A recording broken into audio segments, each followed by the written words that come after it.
I'm Per Magne. I'm a father of three, and I'm really passionate about the air they breathe. Hi, my name is Erlen. I'm a father of two. I'm an outdoor enthusiast, but actually I spend the majority of my time indoors. And I'm Martin. I'm not a father, yet at least, but I'm still learning unsettling hidden truths about how the air I'm breathing is impacting not only my body, but also my brain. And I think I speak for the three of us when I say that we're incredibly excited and honored to be spending the next 45 minutes digitally with you, talking about two of our most favorite topics, air and buildings. So, welcome to the Airthings offices. And we're just a stone throw away from the royal castle. Almost like having a little bit of blue blood. I think we should kick things off with a little illustrative exercise. And I want you to join me, guys. Are you ready? So for the rest of this presentation, Per Magne, I want you, your challenge is not to take another piece of food. Don't eat anything. Okay. Okay. I myself will refrain from drinking. I'm not going to take another sip of water. And Alan, take your last breath of air. Really, my last? Your last breath of air, and your challenge is to hold your breath for the rest of our presentation. Now the point of my little exercise there is just to illustrate how dependent we are on breathing. We all take 28,000 breaths of air each and every day.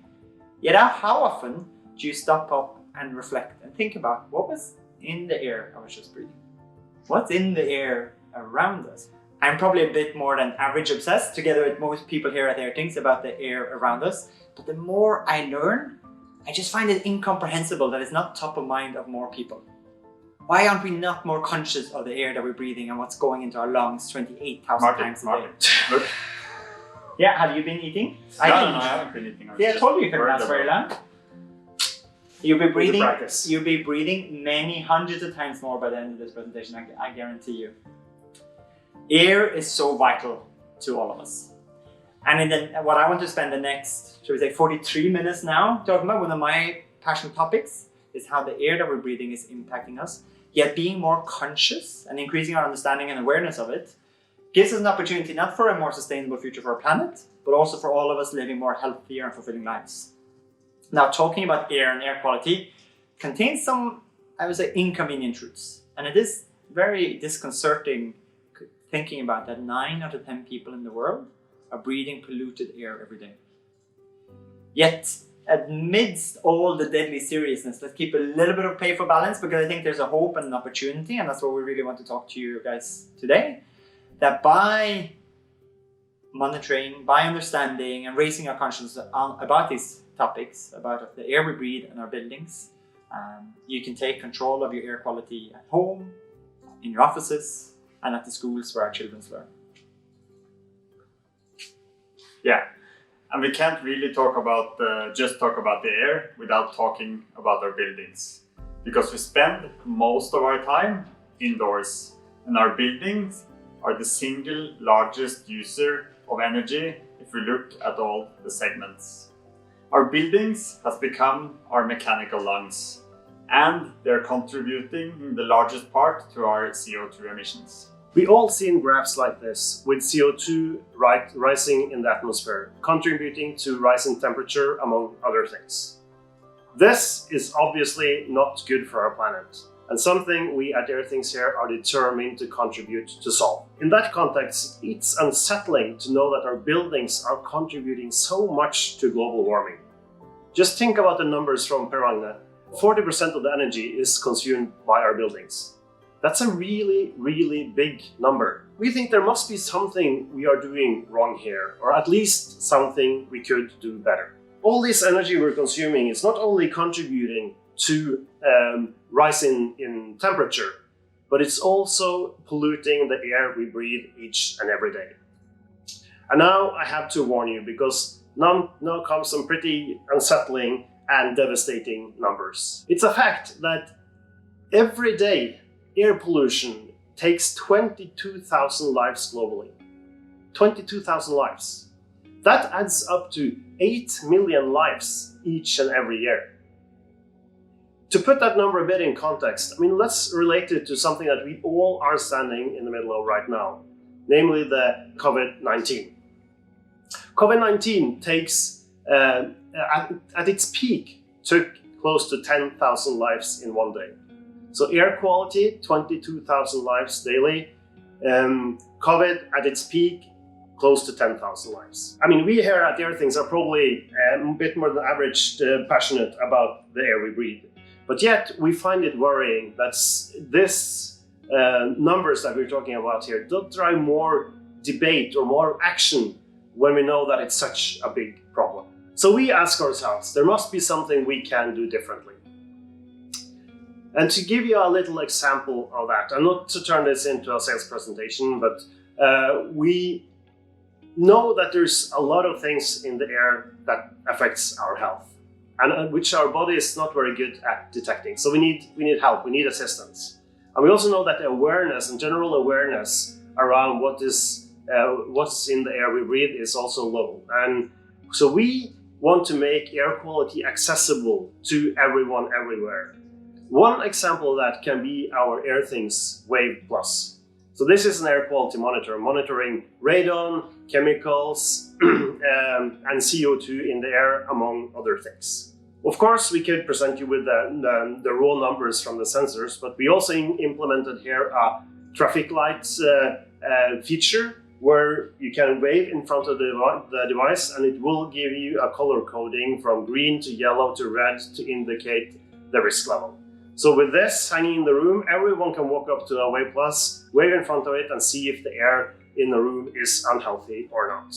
And this is something that everyone is able to relate to and understand. Since our buildings are contributing so much to global warming, we ask ourselves, what is it we can do to move faster towards more sustainable and healthier buildings? Not only to meet EU's demand of becoming carbon neutral by 2050, but also to make sure that air pollution is not taking millions of lives each year. So the next minutes will contain some grim realities about the air we breathe and some facts around the wastefulness of our buildings. I would like to assure you that the situation we're in is not hopeless. I would actually like to invite you on our mission or our journey to drive faster towards more sustainable and healthier buildings. Not only for our planet, but also for the people that work, live and learn inside them. So let's start with the air we breathe. I would like to invite you over to US, or more specifically to the west coast of US, where forest fires have been ravaging lately. And let's hear it from the mother of one of our colleagues and hear how she has experienced this firsthand. Hi, I'm Mimi Alkire, and I am right now in Bend, Oregon, which is about 150 miles from Portland. And we have a home in Portland as well. And during the worst of the smoke season, I was in Portland. This has been worse than anything I've ever seen in my life. Can't go outside. And life was so hard, and you can't keep the smoke out of your house. As hard as you try, you open the garage door and then close the garage door, and then the garage smells like smoke, and then the house smells like smoke. And even, you can't see it, you can smell it, and you know it's there. Eyes burning, always have a sore throat. It was just awful. Some of my friends put wet towels along the bottom of the doors, and we just closed all the doors and windows and tightened the house down as well as we could. But if you have to leave and go out and get in your car and drive somewhere, you open your garage door, like I said, and then the garage fills up with smoke. It actually hurts. You pull that into your lungs and it burns all the way down. And luckily, maybe not luckily, but we still are in such a terrible space for COVID that we all are wearing masks. But the mask that we're wearing might protect us from COVID, but the smoke gets through.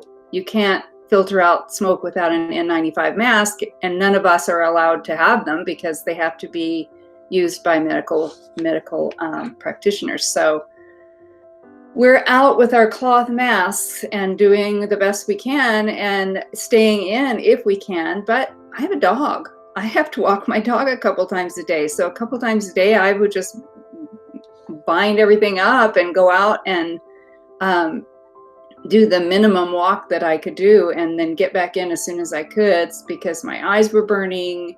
my throat is sore. Your nasal passages all the way down are just burning. It was such a profound experience talking to someone that's been living through the worst wildfires in recorded history on the west coast of the United States. Some estimates even say that the air quality now is 10 times more polluted than at any other time when they've measured the air quality during the west coast fires. What really struck me talking to Mimi last night was how we can't really take the air that we're breathing for granted. I think it's easy to forget living in a place like Norway, often seen as the home of fresh air. I was even reading in the news yesterday morning how the smoke plumes from the fires have now traversed the globe and arrived on the west coast of Norway. Imagine that the ferocity and intensity of these fires have been such that they're impacting the air quality 8,000 kilometers away on the other side of the world. I think even before the wildfires, we've all come across news articles like these detailing the air quality around the world and how air pollution is an issue that a lot of people have to grapple with. 90% of the world population are living in areas that have air quality that's worse than the WHO, the World Health Organization's threshold deemed as healthy air. And at the same time, research is increasing our awareness of what it entails for our bodies to be breathing air pollution, how it impacts our health, our well-being, and our cognitive abilities. But when was the last time you saw a news story like this detailing indoor air quality and what we're breathing inside our buildings?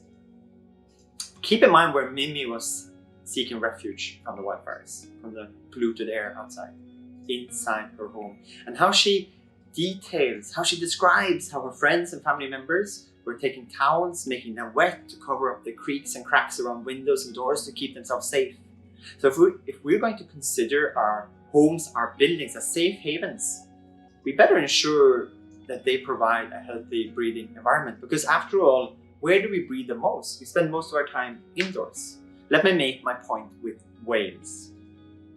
I have a colleague in Airthings who has a favorite sad fact. I don't know how common it is to have a sad fact, but this one is particularly challenging to wrap your head around. So the sad fact goes like this. Human beings, on average, spend more time indoors than certain species of whales spend underwater. By the time you're 40, you will have spent 36 years inside a building. We spend so much time indoors that Velux, a Danish window manufacturer, have even gone so far as to dub us the indoor generation. We have become an indoor species. Whether we like it or not, our natural habitat is inside a building. This is where we spend the majority of our time, where we do the majority of the 28,000 breaths that we take a day. This is where we live, we learn, and we work. And thus, if we're going to concern ourselves with air quality, we better make sure that we give as much attention, at least, to where we spend the most time breathing. So let's talk about the air inside our buildings. The air quality inside our buildings is primarily determined by two sources. Inevitably, the air outside will come inside. But it's also impacted by our choice in building materials, the furniture and decorations that we bring inside to personalize our space, and also our own bodies and our breathing. Each time you take a breath, the air you're breathing contains a lot more than oxygen. Air around us is filled with hard to name and hidden components that I'm sure few of you even give a thought each time you inhale. But you should, because it's impacting us in ways that I didn't even think was possible before I got a bit more than average obsessed about air. And here are just 3 of the mind-boggling things that I've learned on my journey into air and air quality. Mind-boggling fact number 1. The air we breathe can actually impact our behavior. I recently read a study detailing how there's a correlation between PM2.5, the tiniest dust particles in the air, and ozone, and violent crime rates. Mind-boggling fact number 2, and this one needs you to participate with me digitally. How many of you have ever been run over by a car? I'm going to guess that it's not the majority, but what I can tell you is that the majority of you have tiny pieces of car tires in your brain. it's not the dust particles that we can see with our naked eye that are the most dangerous to us. Those, our bodies tend to be very good at coughing out and getting back out again. The tiniest particles of dust, the ones that we refer to as PM 2.5 and less, 2.5 because they're less than 2.5 micrometers small in diameter, the fraction of a strand of hair, they're so small that when you breathe these dust particles from, amongst other things, tires on our streets, they will just go through the tissues of your lung into your bloodstream, and without any other abilities to excrete them, they will deposit it in, amongst other places, your brains. Mind-boggling fact number 3. Radon gas poisoning contributes to more deaths annually than carbon monoxide poisoning, home fires, and tripping and falling at home combined. Yet we all we all demand that every building we go into have smoke detectors hanging in their ceilings. So why do we not have the same expectations to radon detectors? It can't be an aesthetic argument, because if you see the example of a radon detector here, it looks pretty much the same as a smoke detector. And then you'd be like, radon? What? I haven't even heard about radon. Why are you telling me that I should be concerned about it? And that's exactly my point. The air is filled with hidden dangers that our human body isn't able to detect or monitor. I think radon is a great illustration for a lot of the things of these hidden components in the air and how it's impacting us in ways. Radon is a naturally occurring inert gas. That means that we cannot see, smell, or taste it.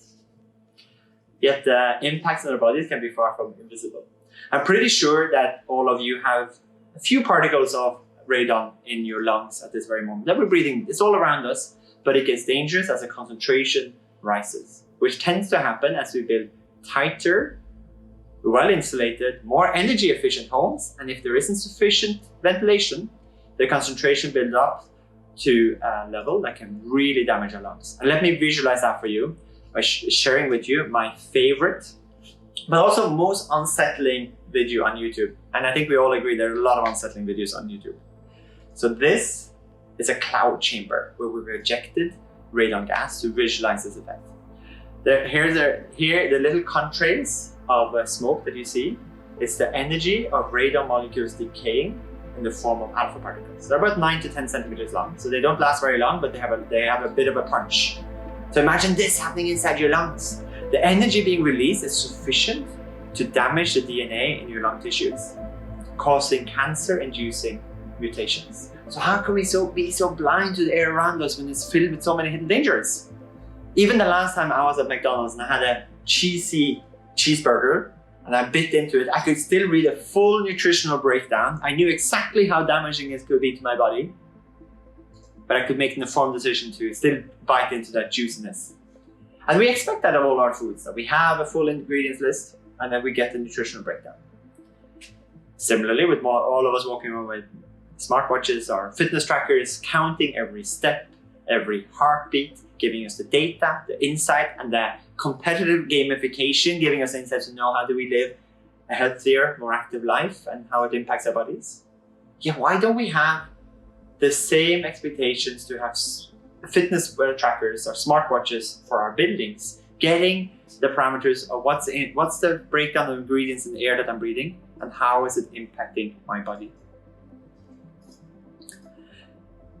And I think in the case for air, it's even stronger why we need a certain dependency on information through sensors and technology. The human body, curiously, doesn't have an ability to judge the quality of the air that we're breathing. We cannot really tell whether the air we're breathing now is good for us or bad for us. Whereas if I took a glass of murky water, I would tell straight away I probably shouldn't be drinking that. And our body is very good at reacting in sometimes quite violent ways. If we eat something that's toxic or some moldy bread, our bodies will let us know. So there's a strong case for monitoring and censoring the air that we breathe within our buildings. And I think there is a shift in perception occurring. And I've recently seen it driven on by the current pandemic. COVID-19 has made us all reflect on what's in the air that we're breathing.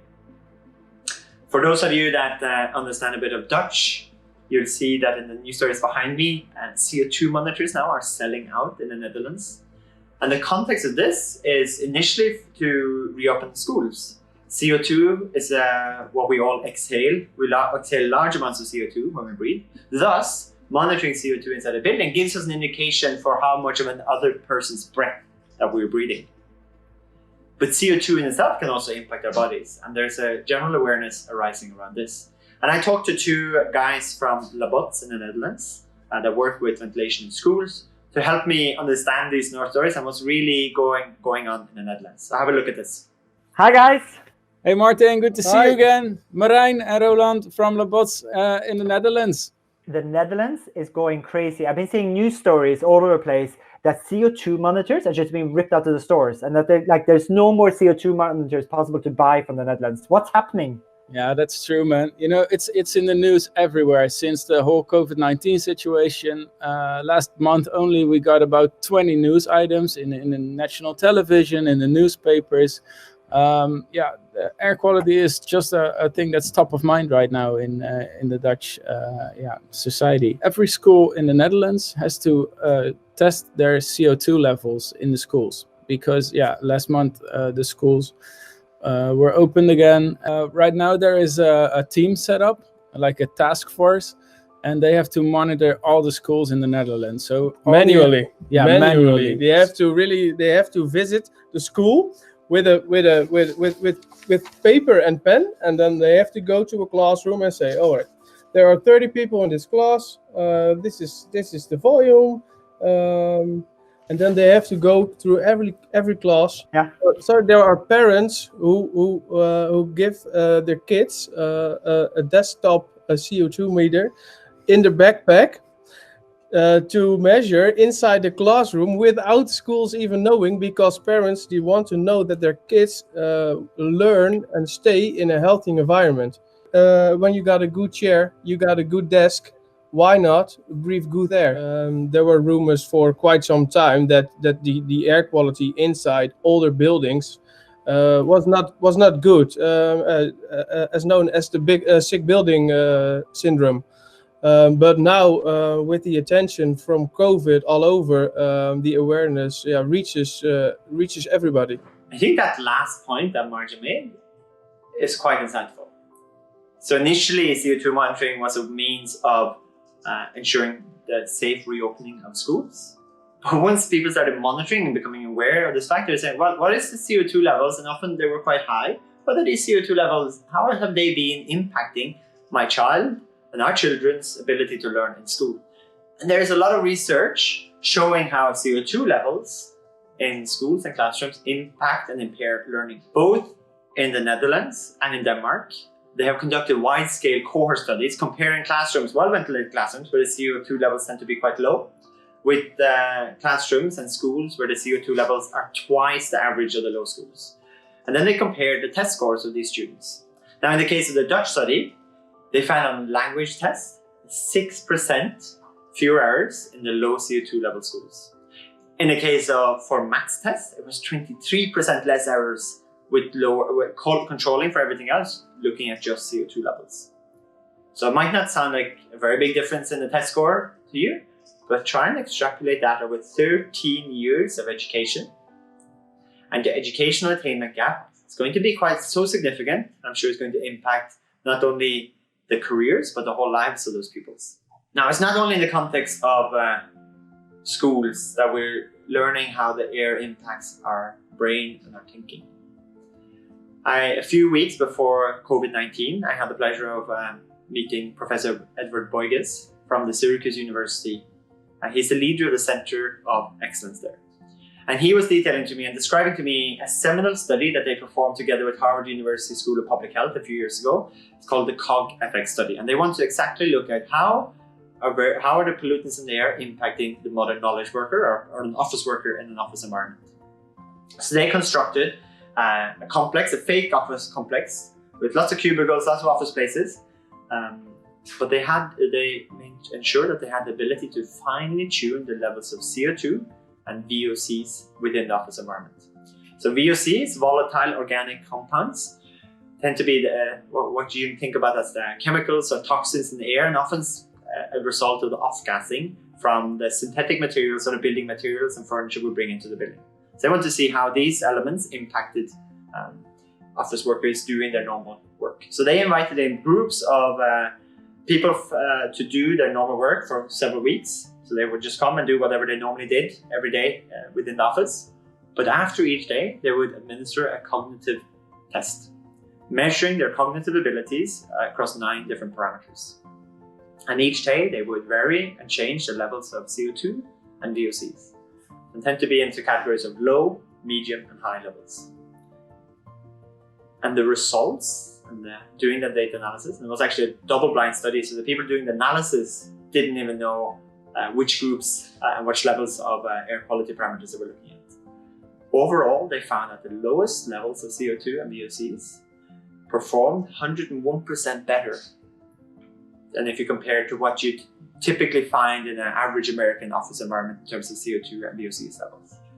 But on the 2 skills that I think are most tightly associated to the modern knowledge worker, someone that's working in the tech and need to think creatively and think smartly, strategic thinking and information abilities, is about a 300% difference in performance. Now keep that in mind the next time you have to go into a meeting, take a very important strategic decision for your company or a product decision, and you're about to spend 2 hours in the meeting room. You're probably cognitively, intelligence-wise, all of you are better off making that decision before you start the discussions than 2 hours in the stuffy meeting room breathing the air in that meeting room. In summary, the air that we breathe can impact us in ways that I think few of us have really considered, and we should raise our consciousness around this. But it's also linked to a dependency on our buildings and our built environment, which in turn is dependent on the technical systems or the mechanical lungs in the building, the ventilation systems that's meant to provide us good air for breathing, ensuring that that's being monitored, and who again is responsible for maintaining, ensuring that these are compliant. Thus, in many ways, seeing the impact that the air has on our health, our well-being, and our cognition, I think we can really sum up everything I've been speaking about from a quote I found in Joseph Allen's most recent book, Healthy Buildings, where he writes, "The person responsible for managing your building has a bigger impact on your health than your doctor." And on that note, I think it's time that we start talking about our buildings. We have now seen how we become this indoor species, spending 90% of our time indoors. And we now know that 40% of all the energy we use are used in our buildings. But what you might not know is that 5% of this energy leaks out. That's more than 1/8 of all the energy we put into the buildings leaks out of them. So for every square meter, like the one you're sitting on right now, 30 kilowatts, that's about $5, and 25 kilos of CO2 is wasted on air leakage every year.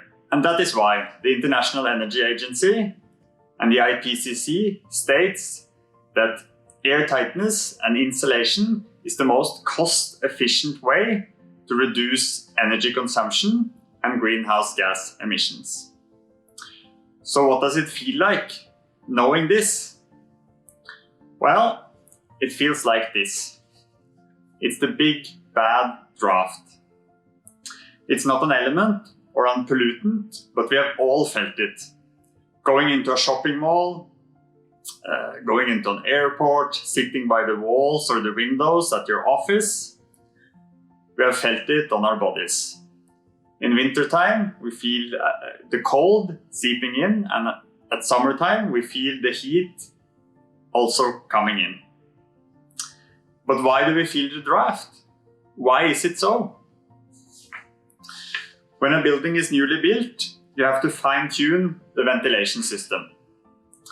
You might have noticed the metal pipes going in the ceilings, giving you fresh air and extracting the used air. These systems need to be tuned after they are constructed. And that used to be my job. I would turn up to a newly built building with sensors and a huge fan to conduct pressure testing, both to verify that the building was as tight as designed, but also to help fine-tune the valves in this intricate array of piping. One time, however, We left some of the sensors behind. Returning a few weeks later to pick them up, we happened to read off the data. And what we saw was that the system was completely out of tune again. And that is when we realized that this was a dynamic process. And that is why you most of the time feel a draft in buildings. Because the physics have changed, but our mechanical lungs stay the same. The mechanical lungs, or ventilation system, has three main functions. It has an inlet air that should take care of heating, cooling, and maintaining enough fresh air. It has a heat recovery unit, and it has an exhaust fan that is supposed to balance the system. Although this is mostly not true if you don't do it dynamically. So just to put the draft in perspective, 5% of global energy usage is $500 billion. That's $75 for each human on Earth. And this is just half the story. We have now touched on the unbalance of building physics and how this can be rectified with dynamic control. But we can also look at the other side, fresh air coming into the building, and do the same dynamic approach there. Adapt inlet air to occupancy, usage, CO2, and other parameters. So looking at the physics and exploiting the possibility to have a dynamic control system, both for the physics part and the building part, and also the occupancy, the fresh air, I think we can save up to 25% of the energy we use in our buildings. Some research around automation states that we can save up to 50% of the energy we use in our buildings today. But nonetheless, this is an opportunity up for grabs. So what can we do to bridge this gap? Making sure every gram of building material is fulfilling its potential, and at the same time ensuring fresh air at the right time for this new indoor species that we have become. Thanks a lot to Martin and Per Magne for being so informative around some of the challenges we're facing with the air we breathe and our buildings. But I must say, they paint a pretty grim and unsettling picture of our future. So I will leave it up to them to be the bad cops here today, and I take it upon myself to be the good cop. So I would like to paint a more positive picture of the challenges we are facing, and see how we can actually move today towards towards healthier and more sustainable buildings. But to be able to do that, there are some realities we need to grapple with. Number one, in 2050, so 30 years from now, 80% of the buildings they have already been built. Meaning, this is not a challenge we can replace ourselves out of. We need to work with what we have. So let's compare it with the transportation sector, which has gone through large transitions lately, where most manufacturers now not only make fossil fuel cars, but also starting to make electric cars. This is a transition that will take decades. We think that in the property sector now, we have an opportunity to move much faster towards more environmentally friendly buildings. And the good news here is that the technology to make that move is already available. It's not something that we have to develop. We do not need to move slow like they're doing in the transportation sector by replacing one car. We can actually work with what we have and do a much faster transition towards having healthier and sustainable buildings. But to be able to make that transition, we need technology that are able to quickly adapt to our needs. And what we see in the building sector today, that's not typically the case. Not that all buildings are run by a Windows computer, but at the other hand, it's not uncommon. But at least a lot of buildings are lacking control systems and remote access to data. And this is of course extremely limiting when we want to do something about this on a bigger scale. So it's very popular in the property sector to talk about property technology or PropTech. as the new digital transformation within that industry. But we do not think that at the state we are today that we deserve to talk so much about technology. We can talk about our properties, but not property technology. The new big digital shift within this sector is still to come. And to be able to make such a big transition, we need to focus the brain power towards these big challenges. Again, look at the car industry and see how a player like Tesla have been able to move a whole industry towards more sustainable transportation. We need a similar transition within the building sector, and we need to make it cool to turn our buildings greener and healthier. Then we can move from just talking about property and talk about property technology. So to summarize, we know today that in 2050, again, 30 years from now, 80% of the buildings will have already been built. So we can't replace ourselves out of this problem. We are technologically behind, and we need to accelerate the development to take a really big steps in direction of digitizing our properties. And for that transition to happen fast, we need to be able to make the smartest brains work on this problem. So what do we propose as a solution to this challenge we're facing? We started 13 years ago with developing the world's first battery-operated digital radon sensor.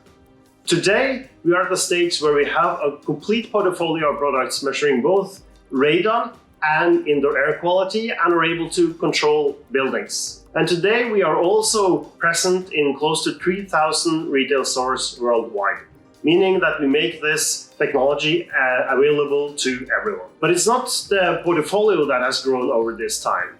We have also developed the system. So we moved from having single devices measuring radon up onto the stage where we are today, where we have a solution being able to monitor buildings and control buildings. So the first ingredient in our solution is the battery-operated wireless high-quality sensors. So that's the sensor element that you put in each and every room in a building. Data from those sensors needs to flow effortlessly to cloud, because in cloud, that's where the real magic happens.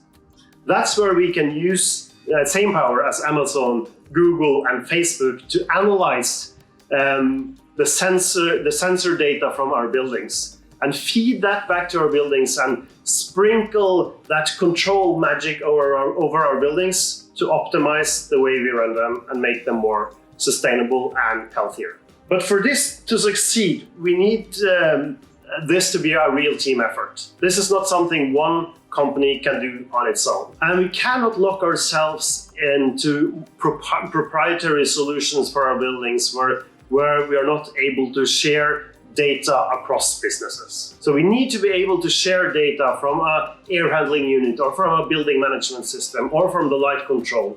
So we can make each other better, because one company will not have solution to all the things that needs to be optimized in a building. One way we are doing this is that we make our data accessible through an open API.